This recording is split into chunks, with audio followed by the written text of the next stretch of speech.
Okay. Jake Struzik. Jake Struzik. Oh boy.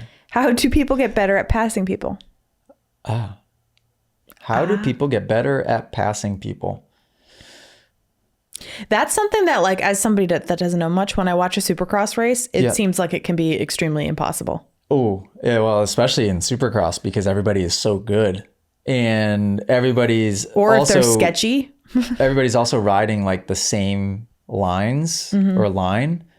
It can be really difficult. It takes a lot of forethought and a lot of planning. So what you typically see from somebody that isn't very good at passing yet is that they try to make a pass happen right now. And it's like, whoa, buddy, you were 6 bike lengths behind. Like, why? What were you trying to go for a pass for? Set it up for a lap, make it the next lap in that same corner. If you know that's your strong spot, you got to set that pass up a little bit.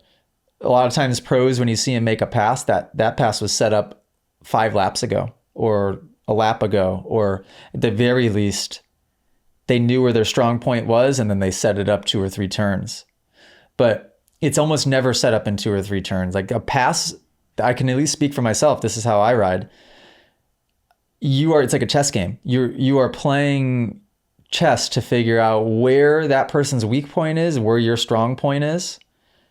And if those 2 things are the same section, that's going to be an obvious decision to make. But you have to just try to assess all of that and quickly make a decision. So it's then plan it out and then execute. So it's probably easier racing Supercross because you're racing the same people every weekend. So you know what those riders are capable of and what their weak points are, right? That's helpful. Totally. Because if there's a track with big whoops and I come into a whoop section and I know who the rider is, I'm going to know how much better I am than them in the whoops. Because right? You're good at whoops is what you're saying? Yeah. And the But that was just an example that I just thought of. Like, you know, if I'm coming into a whoop section and I've got Christian Craig in front of me, I'm probably not going to use that as my section to try to make the pass, right? But if it's somebody, I can't think of an example, but if it's somebody I know I'm way better and faster in whoops at, then I'm going to set myself up so I'm a bike length or 2 behind entering the whoops, and I can find a line and know the line I'm going to take to get by them and then execute. Yeah. So, and the mistake I would see from people that aren't good at it yet is they just have no freaking idea and they just go for it. And they make themselves a danger to themselves and the person they're trying to pass. Dangerous because that's when you get like the T-bones and the random collisions, and it's like, well, I was just trying for the pass. It was like watching the J-Luke Swold try to pass gosh darn it, we just had him as a guest instructor, Seth Hamaker, in that sand section. Triples in and then just completely annihilates him. In the interview after, he was like, oh, I just was, riding hard trying to make the pass. And in my head, I was like, he wasn't even close to him. Like, what was he seeing that we weren't? Because that was pretty obvious that like he was nowhere close enough. And I think that just comes with lack of experience and lack of just forethought, lack of planning. Interesting. That's a good question, though. Which, this is important to add, is impossible to do. The planning is impossible to do if you're riding on the ragged edge. So some people have to back it down, ride less aggressively, more in control to be able to make smart, calculated, conscious decisions like that when they're on the bike. Well, and that makes sense because when you watch somebody like Jet and he's making passes, he makes people look silly sometimes because it's so well thought out. Well, that, and it's like anticlimactic.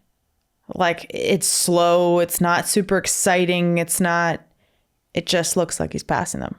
And you will see him go slower and not like, well, he never really looks like he's pushing to me. You see Webb, I think this was that last race where Hunter caught him in the on-off going into the triple. Webb could hear what was coming, so he goes outside, he squares up, and he knew perfectly that Hunter was going to scoot on through and have to roll, and he could just go on-off and jump right back by him. That didn't happen by accident. That was completely intentional. And I don't know, that's how I've cool when you think about ridden.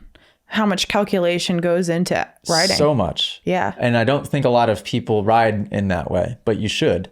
Because it's the safest way too, because you can start to predict the future, like that Webb thing predicted the future, right? And keep yourself safe, most importantly. Make passes more easily. You can read people's minds on the track. Like, remember when the pit bike thing happened at Tomahawk? And there's the video of it to show like what was happening of that person trying to take me out. I had so much experience in situations, like every You were situation. just doing this. by Yeah. him. So I was able to, make him look silly pretty easily because I just could read the future, right? And anybody is capable of doing that. If you guys enjoyed this podcast clip and you want to listen to full episodes, you can do so on Spotify and Apple Music. If you want to send in your own video submission, you can join us in the Moto Academy family inside of the Moto Academy app by just going to themotoacademy.com. That's also where you can sign up for a class. Okay, guys, see you next episode.